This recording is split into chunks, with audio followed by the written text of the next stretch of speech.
Dear students, आज हम 10th class के मैथमेटिक्स के 4th चैप्टर क्वाड्रेटिक इक्वेशन में नेचर ऑफ रूट्स के बारे में जानेंगे और एक्सरसाइज 4.4 के क्वेश्चंस सॉल्व करेंगे। इससे पहले आपके जो टॉपिक हैं रियल नंबर्स, पॉलिनोमियल्स और दो चरों वाले रैखिक समीकरण, उनके वीडियोस मैं अपलोड कर चुका हूं, तो उनको भी आप देख लीजिए। तो आइए जानते हैं मूलों की प्रकृति, नेचर ऑफ रूट्स। हम श्रीधराचार्य का जो सूत्र है या द्विघाती सूत्र से बोलते हैं, x equal to minus B plus minus under root B square minus 4ac upon 2a के बारे में पढ़ चुके हैं। और ये जो रूट्स होते हैं, x के जो वैल्यू है वो रूट्स किसके हैं, ये आपके ax square plus B x plus C equal to 0, जो द्विघात समीकरण का व्यापक रूप उसके ये रूट्स कहलाते हैं।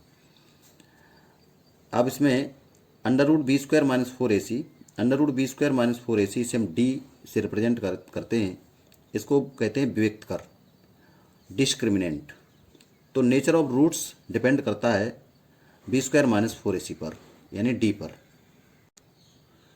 तो बी स्क्वायर माइनस 4ac का मान निकालेंगे और वहाँ से जान लेंगे कि समीकरण के जो मूल है वो कैसे होंगे। तो पहली कंडीशन है बी स्क्वायर माइनस 4ac, यानी डिस्क्रिमिनेंट का जो वैल्यू है वो ग्रेटर देन 0 और पूर्ण वर्ग है। तो समीकरण के जो रूट्स होंगे वो वास्तविक, परिमेय और अलग अलग होंगे, रियल होंगे, रेशनल होंगे और डिस्टिंक्ट रूट्स होंगे।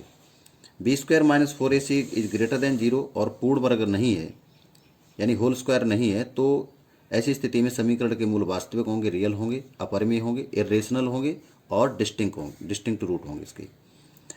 तीसरी कंडीशन है B square minus 4ac equal to 0, तो समीकरण के मूल वास्तविक होंगे और समान होंगे। बी स्क्वायर माइनस 4ac का मान 0 से छोटा है तो समीकरण के मूल वास्तविक नहीं होंगे। कैसे होंगे, काल्पनिक होंगे। इसको मैं पिछले वीडियो में भी बता चुका हूँ, तो इसको एक बार आपको रिवाइज करा दिया। अब जानते हैं एक्सरसाइज 4.4 के क्वेश्चन सॉल्व करेंगे। तो एक्सरसाइज 4.4, इसका पहला क्वेश्चन है निम्न द्विघात समीकरणों के मूलों की प्रकृति ज्ञात कीजिए। यदि मूलों का अस्तित्व हो तो उन्हें ज्ञात कीजिए। तो इसका पहला क्वेश्चन है 2x square minus 3x plus 5 equal to 0। और मूलों के अस्तित्व की जो बात है, यहाँ से तीन जो कंडीशन है, अगर इन कंडीशंस का पालन होता है, इन शर्तों का पालन होता है, तो समीकरण के जो मूल होंगे वो अस्तित्व में होते हैं। बी स्क्वायर माइनस 4ac बड़ा 0 से बड़ा, और पूर्ण वर्ग 0 से बड़ा, पूर्ण वर्ग नहीं, B square minus 4ac equal to 0। अगर ये तीन शर्तें का पालन करता है समीकरण बी स्क्वायर माइनस 4ac, तो हम कहेंगे समीकरण के मूल अस्तित्व में हैं। और बी स्क्वायर माइनस 4ac का मान 0 से छोटा है तो समीकरण के मूल अस्तित्व में नहीं होते हैं। इस बात का ध्यान रखेंगे। तो इसकी तुलना ax square plus B x plus C equal to 0 से करने पर, इसकी तुलना कर देंगे ax square plus B X plus C equal to 0 से। तो यहाँ मिल जाएगा हमें a equal to 2, b equal to minus के 3 और c इक्वल टू 5। अब मान निकाल लें बी स्क्वायर माइनस 4ac, तो ये हो जाएगा आपका माइनस 3 का स्क्वायर माइनस 4 इंटू 2 इंटू 5, तो ये हो जाएगा 9 माइनस ये आपका हो जाएगा 4 दूनी 8 40, तो ये आया माइनस के 33। और ये मान 0 से छोटा है, लेस देन 0, इसलिए यहाँ लिख देंगे B square minus 4ac less than 0। तो समीकरण के मूल कैसे होंगे, काल्पनिक होंगे और इनका अस्तित्व नहीं होगा। तो लिख देंगे समीकरण के मूल अस्तित्व में नहीं है।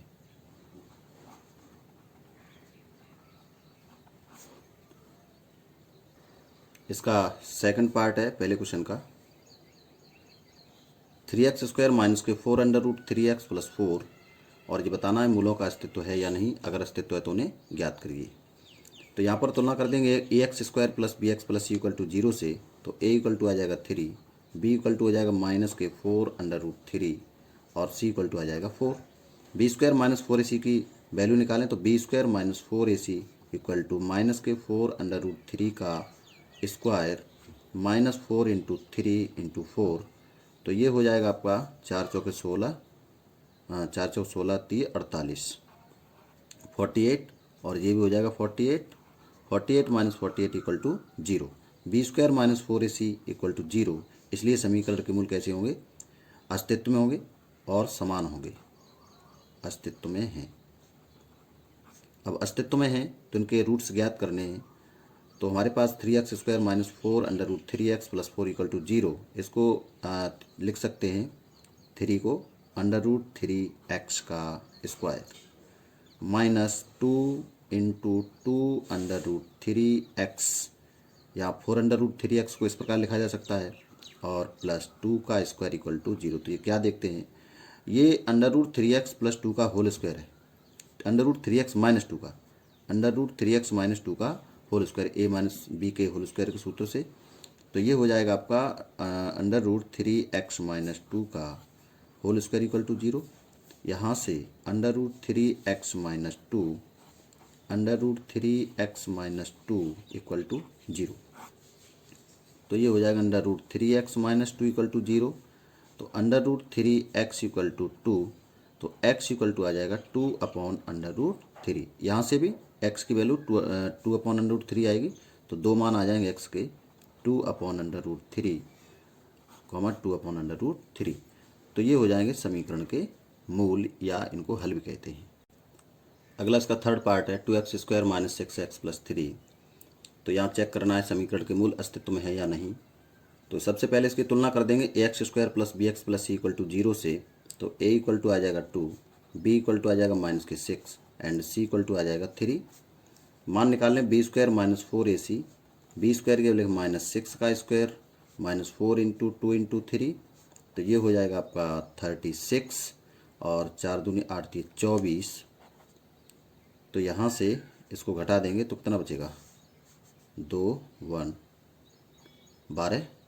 तो ये जो वैल्यू है वो 0 से कैसी है, बड़ी है, इसलिए समीकरण के मूल अस्तित्व में हैं। समीकरण के मूलों का अस्तित्व है, और जब मूलों का अस्तित्व तो उन्हें हम ज्ञात करना है। तो समीकरण लिख लेंगे 2x स्क्वायर माइनस के 6x प्लस 3 इक्वल टू 0। गुणनखंड विधि से सॉल्व करने का प्रयास करेंगे इसे। सबसे पहले गुणनखंड विधि से सॉल्व करेंगे, और गुणनखंड विधि से सॉल्व अगर नहीं होंगे तो हम द्विघाती सूत्र से हल कर देंगे इसे। तो 3 दूनी 6, और 6 के ऐसे दो गुणनखंड बताइए जिनको जोड़ करके 6 आ जाए। तो ये गुणनखंड ऐसे कर नहीं पाएंगे हम, तो इसे हम द्विघाती सूत्र से हल करेंगे। तो x इक्वल टू जानते हैं minus b plus minus under root B square minus 4ac upon 2a, और ए बी सी के यहाँ मान लिख देंगे। तो ये हो जाएगा माइनस बी की जगह पे हो जाएगा 6, जो बी इक्वल टू माइनस 6 है, प्लस माइनस बी स्क्वायर करेंगे तो माइनस 6 का स्क्वायर, और माइनस के 4, ए की जगह पे हो जाएगा 2, और सी की जगह पर 3 upon 2 into 2। X equal to plus 6 plus minus under root, ये हो जाएगा आपका 36, और 4 दूनी 8 24 अपॉन 4। 6 प्लस माइनस यहाँ बचेगा 12 अपॉन 4। तो x इक्वल टू हो जाएगा 6 प्लस माइनस 12 को लिख सकते हैं 4 इंटू 3। तो 4 का जो स्क्वायर रूट है वो 2 आ जाएगा। तो 2 अंडर रूट 3 अपॉन 4। इसमें से 2 कॉमन ले लेंगे, तो ये बचेगा 3 plus minus under root 3 upon 4, ये कट जाएगा। तो यहाँ पर हो जाएगा आपका x इक्वल टू हो गया 3 plus minus under root 3 upon 2। ये हो जाएंगे समीकरण के रूट्स। इनको अलग अलग लिखना चाहें तो इस प्रकार लिख देंगे 3 plus under root 3 upon 2 and 3 minus under root 3 upon 2। ये हमारा आंसर हो जाएगा। क्वेश्चन नंबर 2 का सेकंड पार्ट है kx minus 2 plus 6 equal to 0। तो इसको इस प्रकार लिखें, kx स्क्वायर गुणा कर देंगे इसमें, माइनस के 2kx plus 6 equal to 0।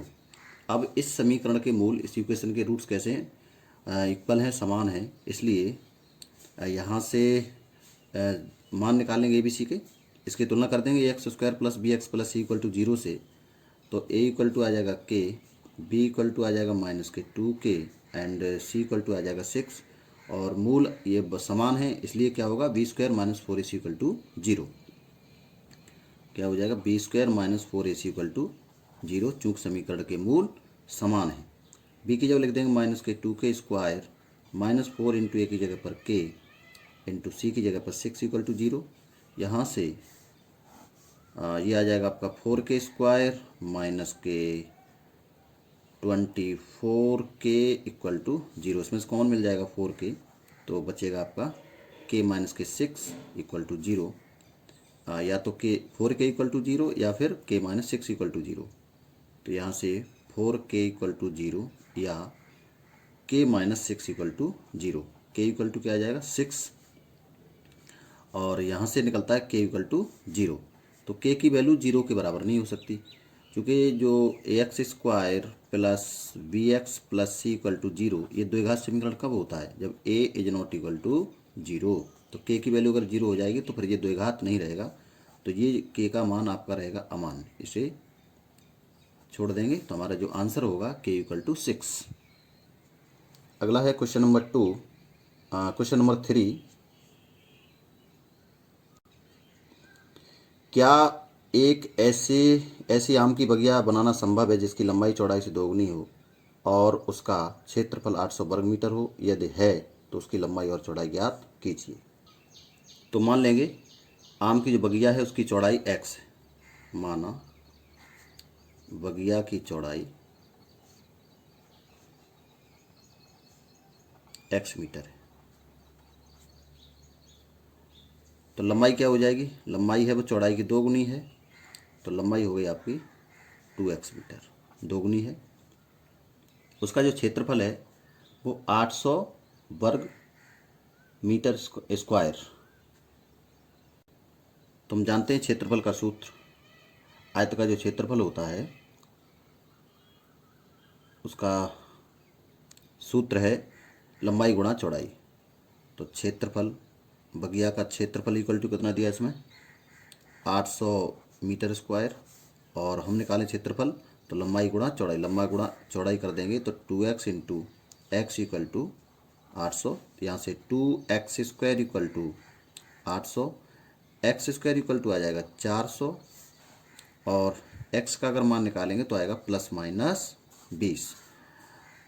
x equal to आ जाएगा 20 और माइनस 20 यानी उसकी चौड़ाई कभी ऋणात्मक या नहीं हो सकती है, जो लंबाई चौड़ाई होती है ऋण की नहीं होती है, ये मान अमान्य होगा।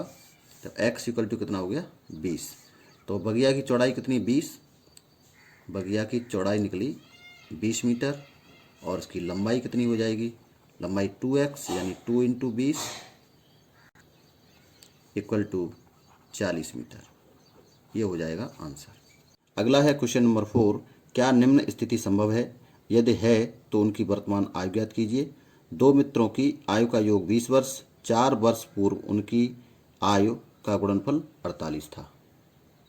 तो मान लेंगे एक मित्र की वर्तमान आयु x वर्ष है, तो दूसरे मित्र की वर्तमान आयु क्या होगी, दोनों की आयुओं का जो योग है वो 20 है, इसलिए दूसरे मित्र की जो वर्तमान आयु होगी वो क्या हो जाएगी 20 माइनस x वर्ष, दोनों को जोड़ेंगे तो 20 ही आएगा। अब लिखा है 4 वर्ष पूर्व, तो 4 वर्ष पूर्व इसकी उम्र क्या होगी x माइनस 4 और 4 वर्ष पूर्व इसकी उम्र क्या होगी, इसमें से 4 कम कर दे 16 माइनस x। तो प्रश्नानुसार 4 वर्ष पूर्व इसकी उम्र होगी x माइनस के 4 पहले मित्र की, और दूसरे मित्र की होगी 16 माइनस x। इनका जो गुणनफल है वो कितना 48, इनका गुणा कर देंगे तो ये हो जाएगा 16x माइनस एक्स स्क्वायर, 16 चौके 64 और प्लस के 4x, 48 को पक्षांतर कर लेंगे इक्वल टू 0। तो ये हो जाएगा माइनस के एक्स स्क्वायर, 16 और 4 20x और 64 और 48 को जोड़ लेंगे तो ये माइनस का दोनों, तो ये हो जाएगा माइनस का 112, 4 8 12, 4 6 10 ठीक इक्वल टू 0। माइनस से पूरे समीकरण में गुणा कर दें तो एक्स स्क्वायर माइनस के 20x और प्लस 112 इक्वल टू 0। अब देखें समीकरण के मूल अस्तित्व में है या नहीं। तो यहाँ a इक्वल टू कितना हो जाएगा 1, b इक्वल टू माइनस के 20, तुलना करेंगे x square plus B x plus c से, c इक्वल टू 112। मान निकालें बी स्क्वायर माइनस 4ac का, तो बी स्क्वायर की जगह पे लिखेंगे माइनस 20 का स्क्वायर माइनस 4 इंटू 1 इंटू 112, तो ये हो जाएगा आपका 400 और माइनस इनका गुणा कर देंगे, 4 दूनी 8, 4 एकम 4, 448, 400 में से 448 माइनस करेंगे तो आएगा माइनस के 48। ये जो वैल्यू है वो जीरो से छोटी है, और जीरो से छोटी है तो समीकरणों के मूलों का अस्तित्व नहीं है। तो ये संभव नहीं है जो दिया है उसके हिसाब से इन मित्रों की वर्तमान आयु को ज्ञात किया जा सके। अगला है क्वेश्चन नंबर 5, क्या परिमाप 80 मीटर तथा क्षेत्रफल 400 मीटर स्क्वायर के एक पार्क को बनाना संभव है? यदि है तो उसकी लंबाई और चौड़ाई ज्ञात कीजिए। तो मान लेते हैं पार्क की लंबाई x मीटर तथा चौड़ाई y मीटर है।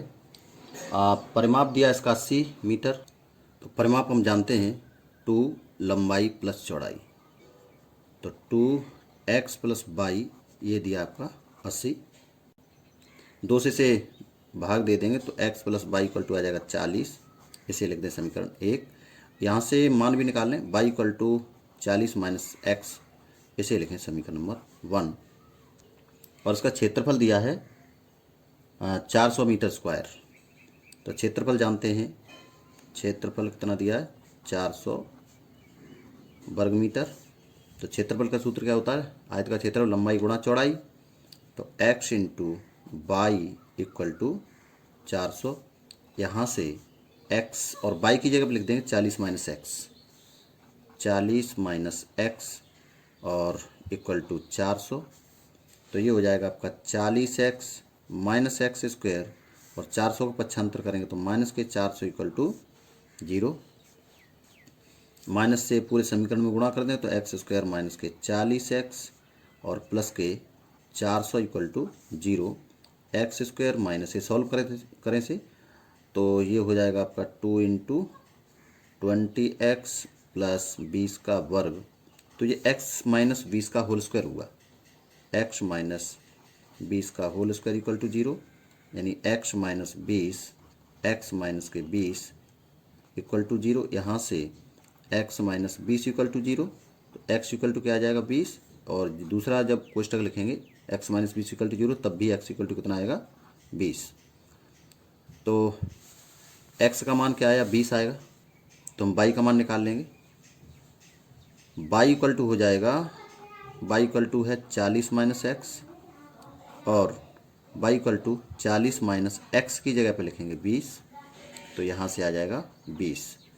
तो x इक्वल टू कितना आया 20 एंड y इक्वल टू 20, यानी जो पार्क है उसकी लंबाई कितनी है 20 मीटर और चौड़ाई 20 मीटर। अतः पार्क की लंबाई इक्वल टू 20 मीटर और चौड़ाई इक्वल टू 20 मीटर। तो ये हो जाएगा हमारा आंसर। इस प्रकार ये प्रश्नावली पूरी होती है और आशा करता हूँ आप लोगों को समझ में आया होगा।